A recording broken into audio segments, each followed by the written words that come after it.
In the summer of 2011, a small Swedish diving team set out into the Baltic Sea with a simple goal. They were not searching for ancient ruins or deep-sea mysteries.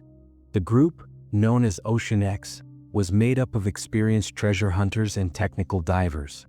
Their plan was to scan the seafloor between Sweden and Finland, looking for old shipwrecks that might still hold valuable cargo. The Baltic Sea is known for preserving wrecks well.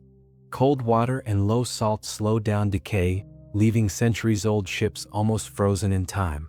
What they found instead was something none of them expected. As their sonar equipment swept across the dark seafloor, one image stood out immediately. It did not look like a ship. It was round, almost perfectly circular, roughly 60 meters wide. The object appeared to rise from the seabed like a dome, with what looked like edges, ridges, and even a possible ramp-like feature. The sonar operator reportedly stopped the scan and ran it again, thinking the equipment had glitched. The image did not change. At a depth of around 90 meters, this part of the Baltic Sea is cold, dark, and rarely visited. Sunlight does not reach the bottom. No casual divers pass through. The seafloor here is usually flat, covered with sediment left behind by melting glaciers thousands of years ago. Seeing a large, round structure in this environment immediately raised questions. Ocean X released the sonar image publicly later that year. Within days, it spread across news sites, blogs, and YouTube channels around the world. Headlines called it a deep-sea mystery and an unexplained underwater discovery. Some compared it to science fiction. Others were more cautious but still intrigued. The image did not resemble a known shipwreck. It did not match natural rock formations most people were familiar with, and its shape was hard to ignore. The team returned the following year to investigate directly. Reaching the site was not easy. At that depth, dives are risky and short. Equipment must work perfectly. Visibility is limited, and the water temperature is near freezing. When the divers finally reached the seafloor, they reported something unexpected. The object was real. It was not a sonar error. It was solid. According to their accounts, the structure appeared to be made of rock, not metal. Its surface was rough, with straight edges in some places and smoother curves in others. Nearby, they noticed strange grooves in the seabed, as if something heavy had dragged across the ocean floor at some point. These marks seemed to lead toward the object and then stop. The divers also reported that their electronic equipment behaved oddly near the site, though later dives did not always show the same issues. Ocean X collected small rock samples from the area and shared them with researchers. Early tests suggested the material was similar to basalt and sandstone, types of rock common in glacial regions. This immediately pushed the discussion toward geology rather than archaeology. The Baltic Sea basin was shaped by massive glaciers during the last ice age. As the ice melted and retreated, it scraped, cracked, and rearranged the land beneath it. Strange formations are not impossible in such conditions. Geologists who examined the sonar images and sample data suggested the Baltic Sea anomaly could be a glacial deposit, formed naturally as ice sheets broke apart and left behind piles of rock. Some pointed out that circular shapes can occur when glaciers grind stones into rounded formations over long periods of time. Others mentioned that fractured bedrock can sometimes appear artificial when viewed through sonar, which simplifies and exaggerates shapes. But not everyone was convinced. Some underwater archaeologists noted that the anomaly's shape seemed unusually symmetrical for a random glacial formation. The edges appeared too sharp in certain sonar scans. The flat top, if accurately represented, raised more questions. Natural formations usually show more variation, more erosion, more randomness. The nearby grooves in the seafloor were also difficult to explain with certainty. Were they glacial scratches or something else entirely? The debate quickly split into two camps. One side argued that the Baltic Sea anomaly was a misunderstood natural structure, made strange only by low-resolution sonar and dramatic lighting. The other side believed that while it might not be a building or machine, it could still be something unusual, perhaps a rare geological formation not yet fully understood, or a structure shaped by both natural forces and human activity over time. It is important to note what the evidence does and does not show. No inscriptions have been found, no tools, no clear signs of construction. No dating results proving human involvement. At the same time, no single natural explanation has managed to answer every detail of the site in a way that satisfies all researchers. Part of the challenge lies in access. Deep-sea research is expensive and slow. Unlike land sites, underwater locations cannot be easily excavated or revisited repeatedly. Each dive to the anomaly requires careful planning, specialized equipment, and short windows of exploration. Large research vessels and submersibles have not yet been dedicated to the site for long-term study. As media attention faded, the Baltic Sea anomaly did not disappear, but it quietly slipped into a category shared by many underwater mysteries. It became a known unknown, a place mapped but not fully understood, a structure photographed but not clearly explained. For underwater archaeology and deep-sea research, it remains a reminder of how much of the ocean floor is still unexplored. By the mid-2010s, most scientists leaned toward a natural explanation, but with caution. They acknowledged that sonar images can mislead and that glaciers can create strange shapes. Yet they also admitted that without more detailed surveys, higher resolution scans, and extended sampling, the discussion could not truly be closed. The Baltic Sea anomaly sits there still, unchanged, silent beneath layers of cold water and darkness. It is not confirmed as an ancient structure, and it is not proven to be anything extraordinary. But it also has not been fully explained away. And that unresolved space between certainty and doubt is where this mystery continues to live. When scientists began to look more closely at the Baltic Sea anomaly, one of the first questions they asked was how much trust could be placed in the original sonar images. Sonar is a powerful tool, but it does not work like a camera. It sends sound waves down to the seafloor and measures how those waves bounce back. The final image is a translation, not a photograph. Sharp edges can appear where none exist. Smooth curves can be exaggerated. Shadows can hide depth and texture. In this case, the sonar used by OceanX was side-scan sonar, designed to locate large objects like shipwrecks. It is excellent for detection but limited when it comes to fine detail. This matters because many early reactions were based almost entirely on that first striking image. The round shape, the apparent symmetry, and the raised edges all came from a tool that simplifies reality. When geologists reviewed the data, they pointed out that glacial environments often produce formations that look artificial at first glance. During the last ice age, the Baltic region was buried under kilometers of ice. As glaciers moved, they scraped bedrock, broke it apart, and dragged massive stones across the landscape. When the ice melted, those materials were dropped in place, sometimes forming piles, ridges, and flat-topped features. One process often mentioned is called glacial plucking. This happens when ice freezes onto rock surfaces, then pulls large chunks away as it moves. Over time, this can leave behind steep edges and block-like shapes. Another process involves meltwater flowing beneath glaciers, carving channels and depositing sediment in unusual patterns. When later submerged by rising sea levels, these features can appear strange and isolated on the seafloor. Rock samples taken from near the anomaly supported this idea, at least partially. Tests showed common geological materials rather than metals or concrete. Basalt-like rock suggested volcanic or igneous origins, which are not unusual in parts of northern Europe. Critics of the mystery theory argued that if humans had built something here, there would likely be signs of shaping, tool marks, or materials not native to the region. Still, questions remained. Some geologists admitted that while the rocks themselves were normal, the overall structure was harder to explain. The apparent flat surface on top, combined with the sharp drop around its edges, did not match many known glacial deposits in the Baltic Sea. Others argued that erosion could have smoothed the top over thousands of years, while the colder, deeper environment preserved the sides. Another point of debate involved the surrounding area. The grooves seen near the anomaly became a key detail. If they were glacial scratches, they should follow a consistent direction matching known ice movement patterns. Some researchers claimed they did.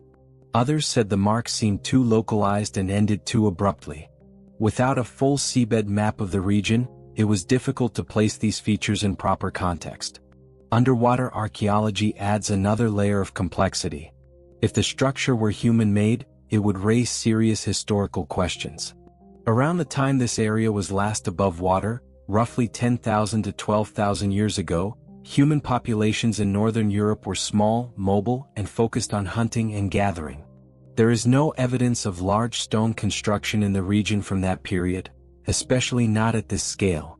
That does not rule out all possibilities, but it narrows them.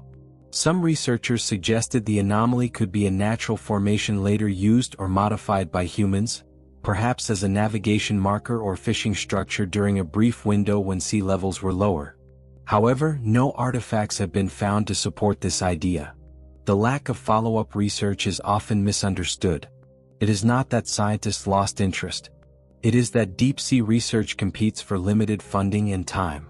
Compared to shipwrecks with known historical value or underwater cities with clear human artifacts, the Baltic Sea anomaly sits in an uncertain category. It is interesting but not clearly archaeological. Geological surveys alone are often not enough to justify expensive missions. As a result, much of what the public knows comes from the original expedition and scattered expert commentary. This has allowed speculation to grow in the absence of new data. Online, the anomaly has been labeled everything from a lost underwater city to an alien structure. These claims are not supported by evidence, but they persist because the mystery itself has never been fully closed. What makes the Baltic Sea anomaly important is not what it might be, but what it reveals about underwater discovery itself.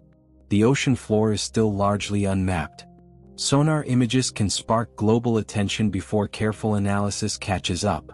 And once a mystery enters public imagination, it becomes difficult to replace emotion with slow, careful science. For underwater archaeology and deep-sea research, this case is a lesson in caution.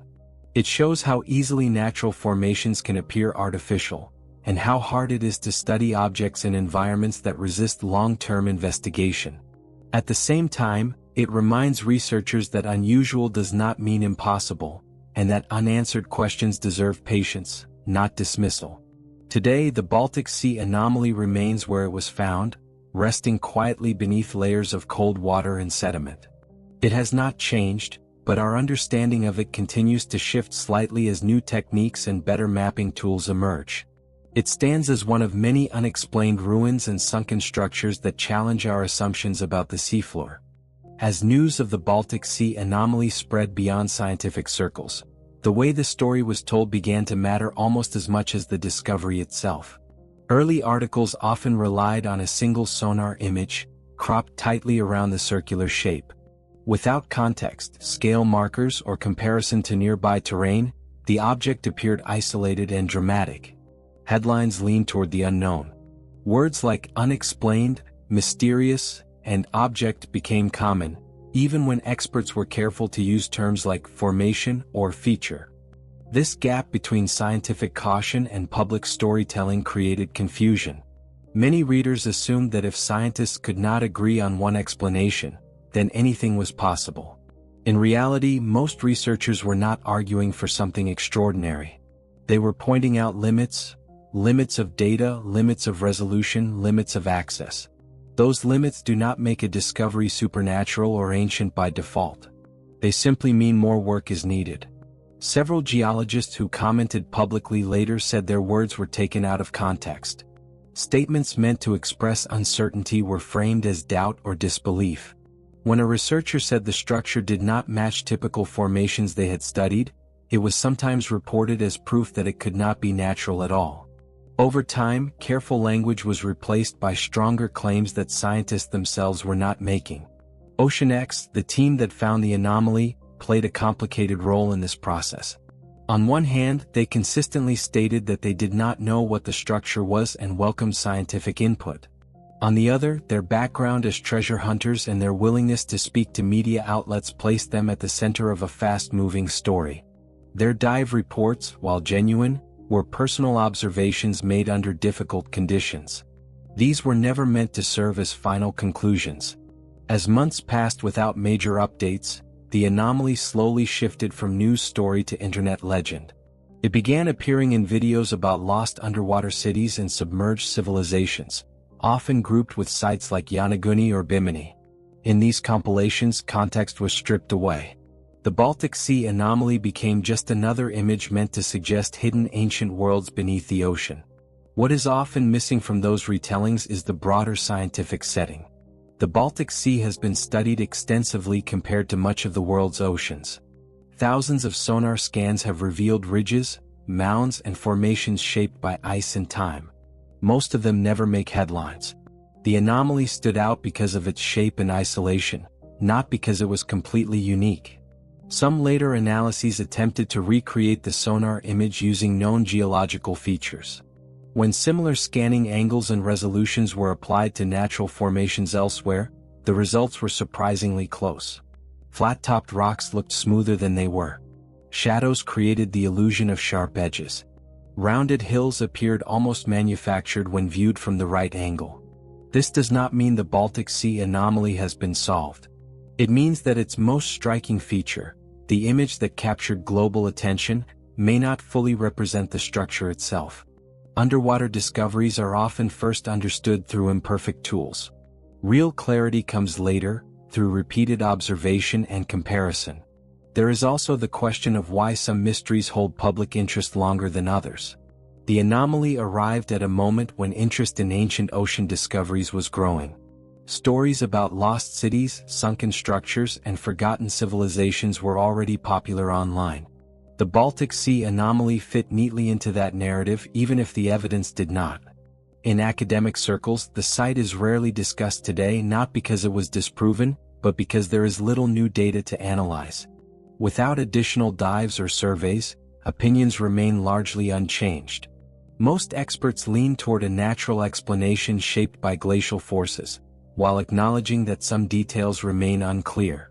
For viewers and readers, this can feel unsatisfying. We often want clear answers.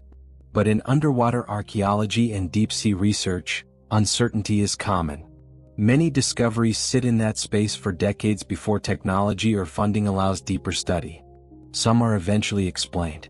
Others remain open questions not because they are extraordinary, but because the ocean is vast and difficult to study. The Baltic Sea anomaly reminds us that not every mystery ends with a reveal. Sometimes the story is about how knowledge is built slowly, how images can mislead, and how curiosity must be balanced with evidence.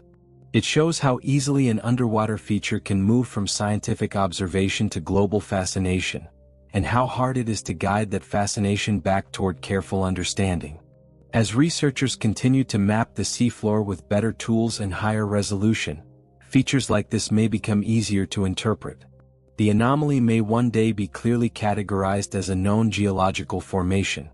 Or it may remain unusual, a rare shape formed by specific conditions that no longer exist. Either way, it stands as a quiet marker beneath the Baltic Sea. Not a confirmed ancient ruin. Not a solved geological case. Just a reminder of how much of Earth's history lies underwater, waiting not for imagination, but for patience and better ways to see.